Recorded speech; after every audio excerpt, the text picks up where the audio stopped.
சமூகமா காணிதான் வேண்டும். அந்த காணியை பெறுவதற்குள்ள வழிமுறை என்ன? மிக சுருக்கமாக சொல்கிறேன். இன்னைக்கும் நான் எழுதின கட்டுரை வந்திருக்கிறது. எங்களுக்கு உங்கள் மண்ணிலிருந்து வந்த பேராசிரியர் சந்திரசேகரன் இலங்கை இந்தியர் வரலாறு என்கிற புத்தகத்தை 1989ஆம் ஆண்டு எழுதி தந்துட்டு போயிருக்கிறார். போய் வாசிங்க, நான் சொல்லல.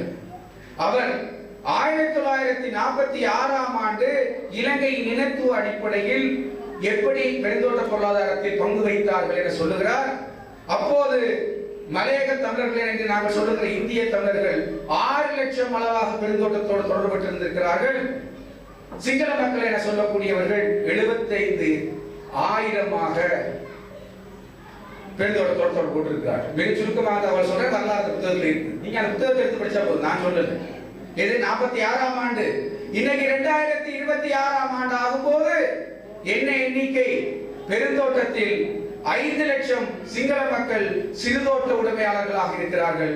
அதே 75,000 தமிழர்கள் இன்னும் கூலியை 1,200 ரூபாய் வாங்கி கொண்டிருக்கிறார்கள்.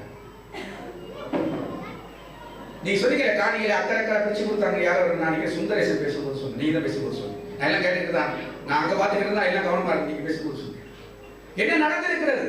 நம்மை மலையை சுற்றி கூலிகளாக இந்த மலை உச்சியில் வைத்துவிட்டு மலைக்கு கீழே செல்ல செல்ல செல்ல அந்த பெருந்தோட்டங்கள் சிறுதோட்டங்களாக பிரிக்கப்பட்டு அவர்களுக்கு கொடுத்தாய் முடிஞ்சிச்சு.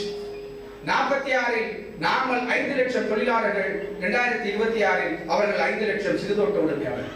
அன்று அவர்கள் 75,000 தொழிலாளர்கள், இன்று அவர்கள் 5 லட்சம் சிறுதோட்ட உடைமையாளர்கள். நாம இன்னைக்கு 75,000 தொழிலாளர்கள். இதுதான் இந்த நாட்டில் நடக்குது. இது அந்த அரசாங்கம் இந்த அரசாங்கம், அவர் ஜனாதிபதி இவர் ஜனாதிபதி என்பதல்ல பேச்சு. எனவே இந்த காணி உரிமை வென்றாகணும். முதலாவது கூலி சமூக அடையாளம் மாறணும். இரண்டாவது காணி உரிமை வென்றாகணும். அதில் நாங்கள் சிறுதோட்ட உடைமையாகணும். என்ன நடக்கும்? சிறுதோட்ட உடைமையாகணும்.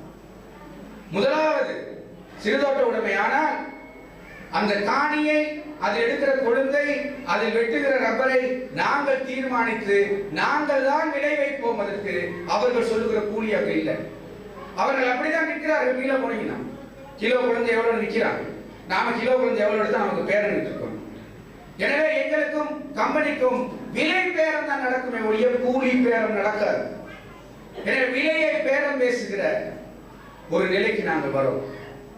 அடுத்தது, நேற்று நீலகாமம் பற்றி யாரை பேசுகிறீங்க? பார்த்தீங்களா? நீலகாமம் பற்றி இன்னொரு நண்பர் சொன்னார். நீலகாமத்தில் நடக்குது.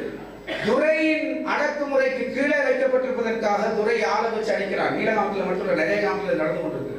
இந்த சிறுதோட்ட உடைமைக்கு மாறுகிற போது நாங்கள் இந்த தோட்டத்துறை கலாச்சாரத்தில் இருந்து விடுபடுகிறோம். எங்களை மேற்பார்வை செய்வதற்கு தோட்டத்துறை தேவையில்லை. ஐயா, உங்களை விடையா தைல தொழில் அவங்க தெரிஞ்சிருக்கும்.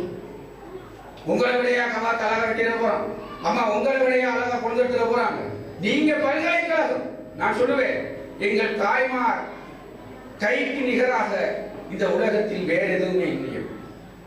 எந்த பேனை பிடித்து PhD பட்டம் பார்க்கிற ஒரு பெண்ணுக்கு கூட ஈரிலையும் ஓர் துளிரும் கொண்ட கொழுந்தை அத்தனை வேகமாக ஆய்வு செய்த முடியாது. உங்களால் மட்டும்தான் முடியும், என்னாலே முடியாது. எங்க அம்மாவுக்கு இப்படி இப்படி இப்படி இப்படி எடுத்துட்டு போவீங்க.